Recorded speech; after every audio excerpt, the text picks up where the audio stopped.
Welcome to Atmospheric Tales, a podcast that amplifies stories and experiences related to air pollution and climate change from around the world.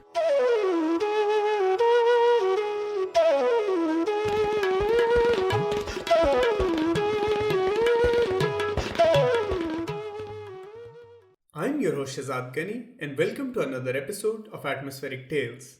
Our interviewer for this episode is Isabella Suarez. She is the Southeast Asia analyst for the Center for Research on Energy and Clean Air. Her research focuses on the region's trends and sources of air pollution as it relates to energy. Formerly, she was at the World Resources Institute as Strategic Engagement Coordinator for the Global Commission on Adaptation. Our guest today is one of Indonesia's leading experts on air pollution, climate change, and forests. She holds a PhD in environmental engineering from the Illinois Institute of Technology in Chicago in the US and is the head of the Air and Waste Management Research Group at Bandung Institute for Technology, the oldest technology-oriented university in Indonesia. I'm excited to welcome our guest, Professor Puji Lestari. Welcome to the show, Isabella and Puji. Thank you, Shazad, for the introduction. So Indonesia is the world's largest archipelago and fourth most populated country. It is an incredibly complex and diverse place, and that's reflected in the conversations around the issue of air pollution across the country. There's the urban conversation that's mainly centered around Jakarta. In 2019, the annual average air pollution levels measured in PM 2.5 in the city surpassed that of Beijing, according to an annual report by the Swiss technology and monitoring company IQ Air. Then there's the huge issue of forest fires and peatland burnings, which is tied to rapid deforestation in the country, driven by commercial demand for cash crops like palm oil. Professor Puji, you are someone with an immense body of research in both these areas, but for today, we're going to focus on the latter topic. Can you start us off by introducing the peatlands and their local and global significance? It's nice to talk to you again in this program.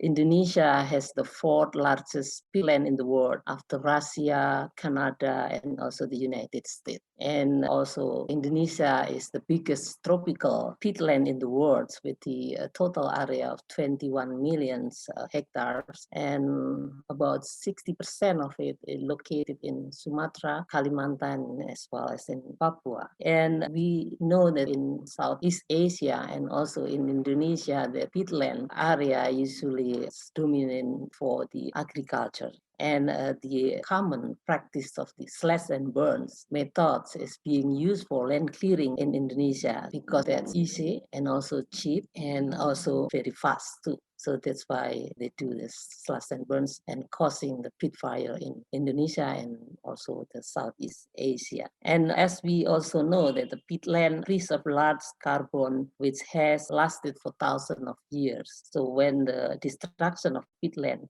caused by the land clearings, the drainage, and then fires that occur most in Indonesia, in Sumatra and Kalimantan, almost every year, and could lead to a large amount of carbon release and also maybe thousands of toxic air pollutants emitted to the atmosphere from these heat fires. And when that's happened, that's become very significant and important issue locally as well as globally because they will affect to our neighbor countries. Yeah, absolutely. You were able to give us a really big overview of how big the peatlands are and how significant they are to the local population. When and why have the peatlands become an epicenter of the air pollution discussion in the region? And in your opinion, how has the conversation evolved with public concerns around health and climate change? Well, the Indonesian peat fire has become one of the international issues relating to transboundary air pollutants because of the haze coming from the peat and then it's become transboundary air pollutants and also caused the global warming impact of the carbon emitted from these activities. And peat fire emits a large amount of the carbons, especially carbon dioxide, carbon monoxide, and methane, which could cause climate change. And also emit huge amount of particulate matters, especially PM 2.5 and other toxic material to the atmosphere, which cause negative impact to human health. So that's basically why peat fire has become the epicenter of the air pollution because the impact to health and also the climate change. In 2015, UNICEF reported there's about 80,000 during the 3-month period cases of the upper respiratory illness in Riau province in Sumatra. It's due to the haze. During the peat episodes, emission concentration of PM 2.5 could reach a 5,000 microgram per cubic meters. Very, very high concentration at that time periods. I was visiting Kalimantan in 2019 during the episodes, and the concentration in the hotel could reach like 300 microgram per cubic meter in the hotel, and then we have to like seal all the windows and all the hotel's rooms to get out from the smoke, and then we put the air purifier. That's why it's very, very dangerous effect of the PM 2.5 or smoke from the peat fire to health. And actually, it's not only health and climate change impact of the peat fires, but it's also they have also social and economic impact because due to these fires, people around could lose their job as well, and also disruption on the transportation and all the activities nearly closing down. It's a huge impact, and not only for health and climate change, but for the economic as well as for the social impact. You can imagine how people live nearby with a simple house that might smoke penetrate into the house and get exposure to the people living in the house. So that's very difficult for everyone during the peat fire. Yeah, that's really such amazingly high and dangerous numbers. One of the things that we often do at GREA is we quantify the economic costs related to health and air pollution around the world. And that's not just limited to future health impacts as a result of high exposure to PM 2.5 and other dangerous pollutants. So the impact that we have here and now, how that might affect productive hours of people, and that affects Right. their ability to provide for their families. Air pollution is one of those issues that is happening in the here and now, but also has those really big climatic impacts that make it like a dual contributor to really devastating environmental issues we have facing us today. The haze episodes and peatland burning is something that's often talked about as a periodic or seasonal impact. And you mentioned, visiting and having work on the ground. Is Mhm. that the case for these communities that live in and around major peatland areas? Is there a time of year that it impacts them, or is it all around the clock, 365 days a year?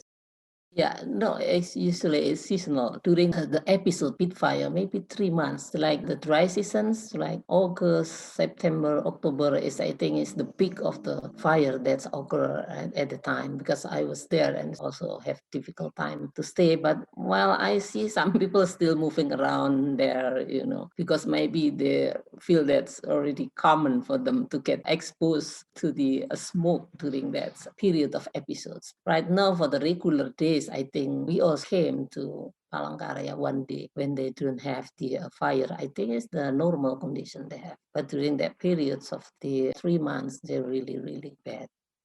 So, land use change and forestry that's tied to this issue of peatland burnings accounts for usually more than 50% of Indonesia's greenhouse gas emissions consistently. And to me, peatland fires is one of those issues that are so puzzling because it seems like a no-brainer that it's a really urgent issue that we should be addressing. And there have been efforts like the Red Plus initiative, which is an international effort to reduce emissions from deforestation and forest degradation. And there's also strong local initiatives like the moratorium that bans clearing of primary forests that has actually shown to decrease deforestation by 45% in 2018 compared to 2002 to 2016 numbers. So it's really baffling to me the scale of this problem. But then I also remember what a huge economic industry is driving these peatland burnings, both locally and also, globally in terms of how cash crops contribute to the global supply chain.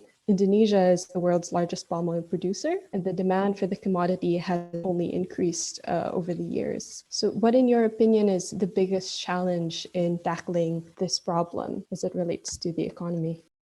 I know that it's really a big challenge in Indonesia also in tackling this problem. And I think we all know that because as I just mentioned before, that what is causing the fire, because it's also human activities actually. So that's also not easy because there's also issue of on business interests. So there's a business interest issues that also causing other people life in dangerous. The peat fire is also the nature of the peat itself. When the one fire could go deeply under the surface and they're still burning underground, and then they have to spread out underground, and then where we could not really see actually the spreading of the fire under the ground, then this also make it more difficult to control the fire itself. The business issue is still there, but the current government has been tackling this issue very seriously. In 2016, I think the government of Indonesia forming the Indonesian Peat Restoration Agency. We call it PRG, Badan Restorasi Gambut, Peat Restoration Agency. PRG had also been credited as one of the key factors contributing to Indonesian low deforestation rate in the 3 years periods. This one is start after 2015. Actually, the 2015 is the biggest episode, peat fire. But then the 2016, the government formed the PRG, and then I think the PRG also working quite well with us all planning. And then the next 3 years, I think we did not have the fires. Only might be small, but we don't have the big fire until the 2019. So at least in the period of 3 years, we actually do not have fires. And then 2019, we have a quite big fire, although not as big in the 2015. And then 2020, we don't have the peat fire. This is because maybe of the COVID pandemic, so there is no activities for the land clearing and things like that. But I think the government has strict regulation and with law enforcement and also raising awareness to people. Yes, I absolutely remember in 2015, there was a huge conversation about peatland burnings because the haze from forest fires had spread all throughout the region, reaching as far as Thailand and Singapore. And so there was a huge clamor for action to address this problem. And as we mentioned before, peatlands play an outsized role in the phenomena of transboundary haze. But this is also a phenomena that's quite difficult to understand, how pollution from one area can affect you hundreds and hundreds of miles away. So I was wondering, what has the challenge been for you in communicating on this issue? Have you seen common misunderstandings around peatland as a source of air pollution in your time talking about and being an expert on this issue? Well, from our perspective, we know that it's going to happen because when you have the haze coming from the peatland, certainly will affect our neighbor countries. We know that's actually. But again, we still have problem of communicating this, even with the neighbor countries. And then also neighbor countries always also complaining to us when that's happened, of course, because they are affected by the smoke from our regions. And also, we know that we cannot do things when the smoke is coming. As air pollution expert, we have to prevent the air pollution. It's going out from the source. Then it's beyond our control because of the meteorological condition. And this issue, it's not very easy to explain this because everybody, of course, blaming us with this situation because I know the sources in Indonesia, of course, but coming to Singapore and Malaysia has the biggest impact. Philippines, not that much. Malaysia, Singapore, and also Thailand, they keep always blaming us, but nothing to do about it when the haze is already out from the source. The air pollution that's coming out from the source is beyond our control. So that's we know that it's very difficult. The only things we can do is we try actually our best to prevent the fire so that there's no haze coming out from the pit. But I think I consider that the current government successfully doing this because after years then we don't have these issues. Well, I know it's a bit tricky and a bit difficult. And also, actually, we have to give the understanding to local people, especially raising awareness to the people that what you did will affect other people.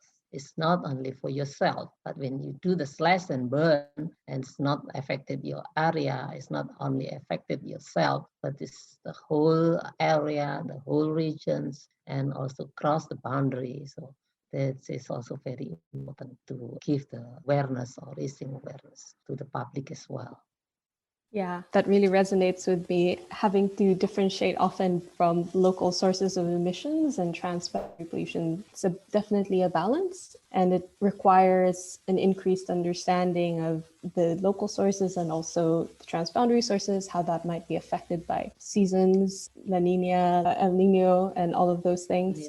Yeah. So the science is a really important driver here as well, and trying to gain more understandings on the different characteristics of the sources. And so I actually wanted to ask you about a report that you recently published, I believe in the last year. It's entitled Characterization of Carbonaceous Compounds Emitted from Indonesian Surface and Subsurface Peat Burning. It's a really interesting report, and one of the findings was that fires in peat layers could spread radially due to peat structure, and they've emitted substantial amount of aerosols as well, which is something that your team looked into. You collected peat samples from different levels of depth from the western part of Kalimantan and actually burned them in a combustion chamber. I love hearing about how these are conducted, but you mentioned in your report that the results may actually contribute to filling in the gaps of the available emissions factors around peat fires in the country to improve the existing particulate matter emission database. Can you briefly discuss your results and the significance of it for our audience?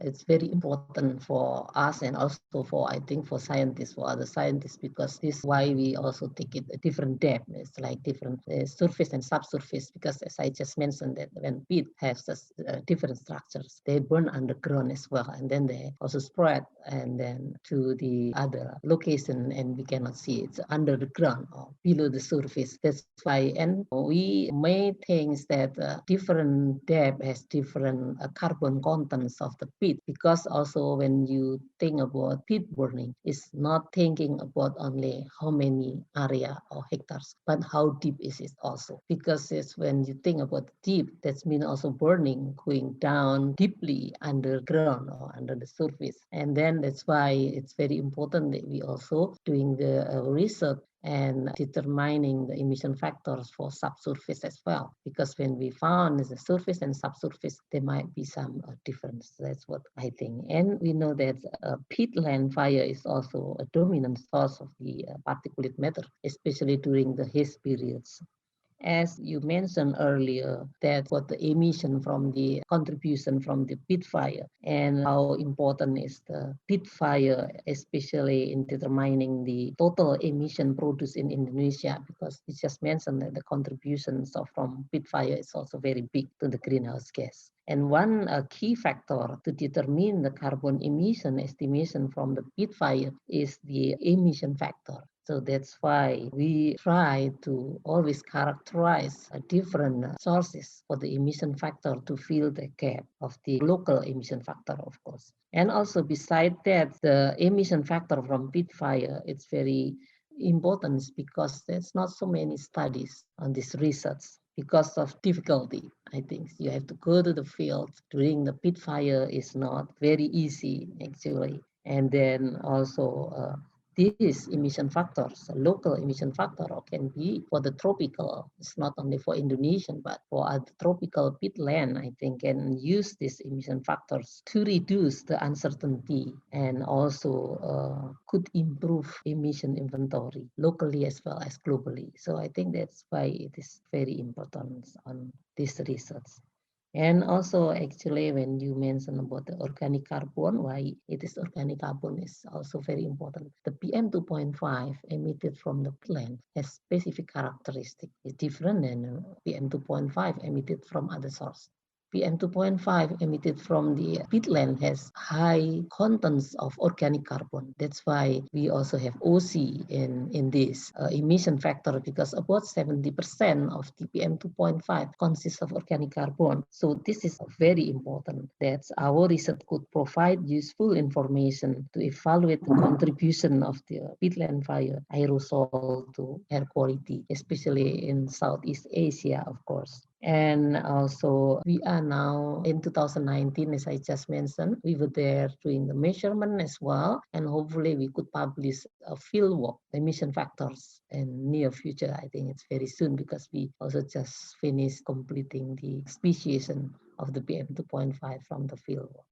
Yeah, that's amazing. And that sounds really exciting and really important work. I think the difference in the characteristics of PM 2.5 from this areas is one that was a really interesting finding for me, because I also imagine that there are different implications or risk factors involved with it in terms of health. So, in addition to this, I know that I don't know if you're currently working on it or if this project has closed, but you were chief investigator on a project about satellite observations to improve monitoring and forecasting of severe smoke pollution over Southeast Asia caused by the Indonesian landscape burning. I'm also interested in hearing what are the various tools that are becoming increasingly available or that are available to us that we should be capitalizing on to improve in monitoring and addressing the problem of peatland burning.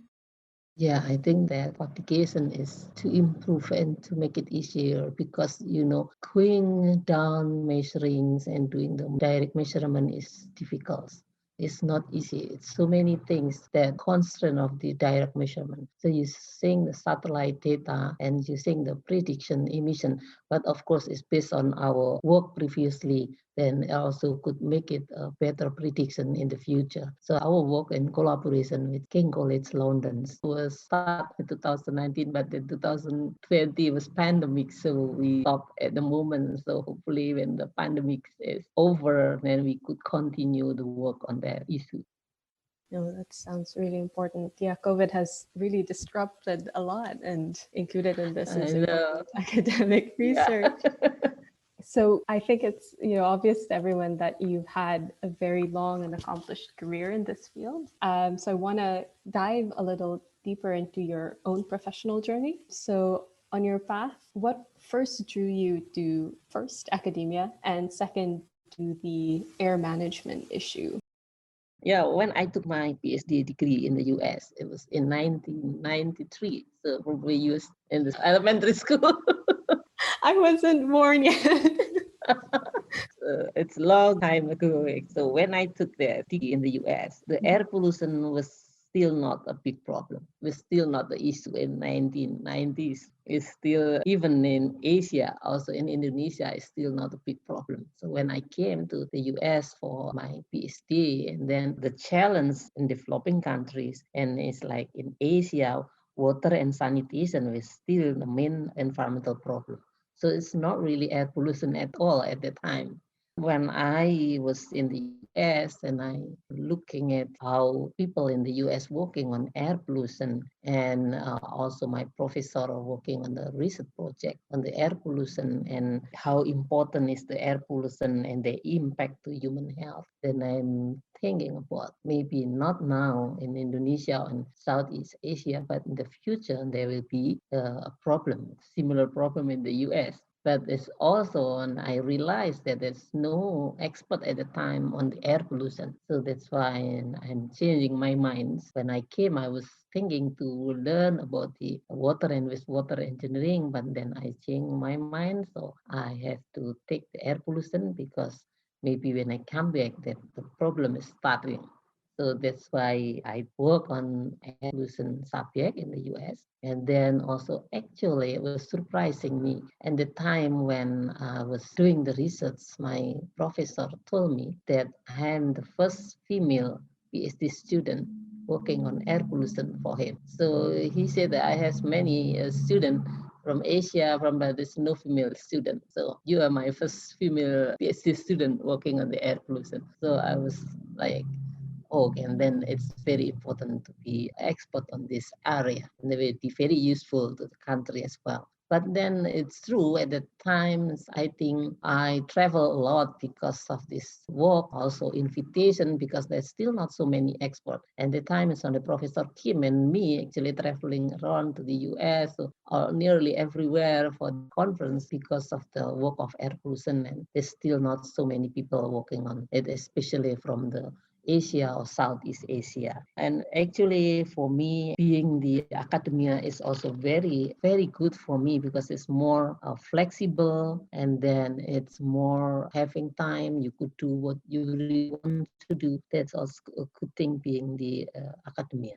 And then, of course, as a woman to move forward to the career, it's not that easy as you have family to take care of too, right? So then it's also not easy, but well, I'm very lucky because my husband, my daughter, they're very supportive for my career. So I think that would be no problem. My entire life since 1993, when I was in the US, until now, I'm working on air pollution. So it's already many, many years working on this area and then doing a lot of the, as I just mentioned in the beginning, that I'm doing a lot of the characterization and chemical species and of particulate matter emission from different sources in Indonesia, from agricultural residue burning as well. So we're doing that one. I have two PhD students working there, and one is already graduated actually on the agricultural residue burning. And then for the peat fire, is also have one PhD student also working there, and it's already graduated. And then two master students still working with the peat fires and also working for the source apportionment for Jakarta. And then,